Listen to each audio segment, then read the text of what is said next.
Question principale, Monsieur le chef du deuxième groupe d'opposition. Monsieur le Président, on est en pleine semaine de budget, en pleine semaine des impôts. Je pense que chacun des Québécois qui remplit son rapport d'impôt sur l'argent durement gagné souhaite que le gouvernement fasse plus sur les centaines de millions de dollars qui nous échappent dans les paradis fiscaux.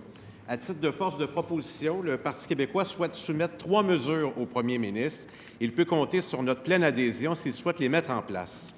La première, est-il prêt à mettre fin aux conventions qui légalisent l'évasion fiscale dans les paradis fiscaux? Monsieur le premier ministre. Bon, je sais que le Parti québécois est souverainiste et puis qu'il souhaiterait que le Québec soit un pays.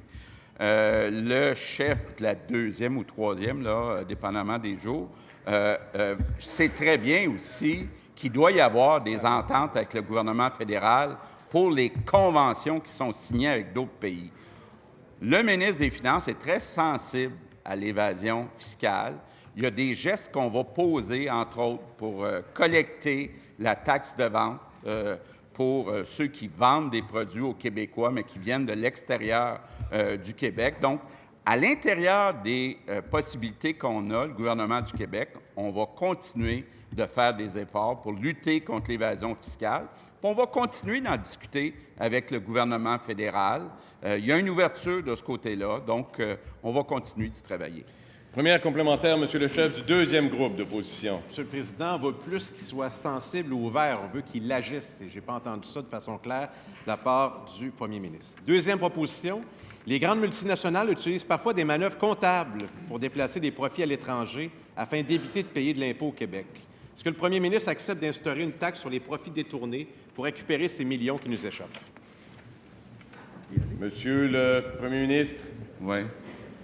Monsieur le Président, encore là, on sait très bien qu'une partie des impôts corporatifs dépendent des ententes qui sont signées avec les autres pays.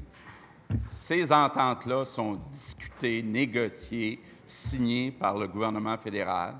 Donc, à l'intérieur des compétences qu'on a, on veut essayer d'éviter ces façons de ne pas déclarer tous ces revenus par les entreprises québécoises.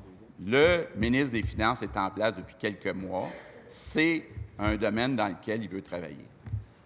Deuxième complémentaire, Monsieur le chef du deuxième groupe d'opposition. Monsieur le Président, le premier ministre fait la démonstration qu'en étant une province dans le régime fédéral, il n'a pas la capacité d'agir dans le sens des demandes des Québécois. Il vient d'en faire 2 fois la démonstration. Troisième proposition qu'on lui fait, est-ce que le premier ministre peut demander avec moi à la Caisse de dépôt de sortir graduellement les milliards qu'elle détient dans les paradis fiscaux? Ça, il peut faire ça dans le régime d'une province.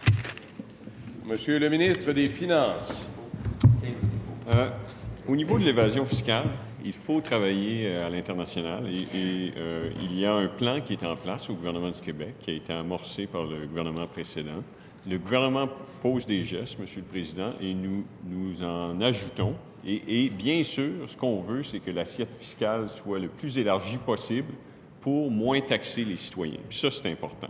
Quant à la Caisse de dépôt, ce problème a déjà été souligné à la Caisse de dépôt et la Caisse de dépôt est une entité qui est indépendante dans ses choix des investissements. Nous leur avons souligné l'importance de ce problème et c'est à eux de prendre les bonnes décisions.